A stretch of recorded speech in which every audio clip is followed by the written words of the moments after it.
അറിയാമെന്ന് എനിക്കറിയില്ല. സമാന്ത പ്രഭുവിന് ഒരു പെർഫ്യൂം ബ്രാൻഡുണ്ട്, സീക്രട്ട് ആൽക്കമിസ്റ്റ്. അപ്പോൾ ഞാൻ വിചാരിച്ചു നിങ്ങൾക്ക് വേണ്ടിയിട്ട് ഒരു 3 ഫ്രേഗ്രൻസ് ട്രൈ ചെയ്യാം. സോ മേടിക്കണോ മേടിക്കണ്ടെന്ന് തീരുമാനിക്കാമല്ലോ. So let's try it out. ഇതാണ് അതിൻ്റെ പാക്കേജിങ് വരുന്നത്. ആൻഡ് ഈ മധുരൈ ജാസ്മിൻ എന്നുള്ളൊരു ഫ്രേഗ്രൻസ് ആണ് സമാന്തയുടെ ഫേവററ്റ് ആണെന്ന് പറഞ്ഞവർ പ്രൊമോട്ട് ചെയ്യുന്നത്. ഭയങ്കര ലക്ഷറി പാക്കേജിംഗ് ഒന്നുമല്ല, but it's nice. So let's try it out. Actually എന്നെ ഡിസപ്പോയിൻറ്റ് ചെയ്തിട്ടില്ല കേട്ടോ. It's really good. അടിക്കുന്ന സമയത്ത് നമുക്ക് കുറച്ചൊരു സ്ട്രോങ് ആയി തോന്നും, ബട്ട് ദെൻ അതിന് ആ ഒരു ഭയങ്കര ഹാപ്പി ഫ്രഷ് ഫ്രേഗ്രൻസ് ആണ്. ഓറഞ്ചിൻ്റെയും വാനിലേൻ്റെ ഒക്കെ ചെറിയ നോട്ട്സ് ഇടയിൽ വരുന്നുണ്ട്. സോ ഫ്രേഗ്രൻസിന് ഞാൻ I give 8 out of 10. Second, rose oud എന്ന് പറഞ്ഞിട്ടുള്ളൊരു ഫ്രേഗ്രൻസ് ആണ്.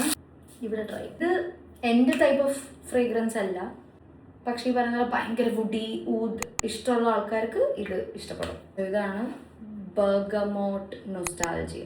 ഓക്കെ, സാൻഡൽവുഡ് ആണ് കേട്ടോ എനിക്ക് എടുത്ത് നിൽക്കുന്നത്. സോ ഞാൻ I am not a great fan of sandalwood fragrance. ശരിയാ, സാൻഡൽവുഡ് സോപ്പിൻ്റെ ഒരു മണം.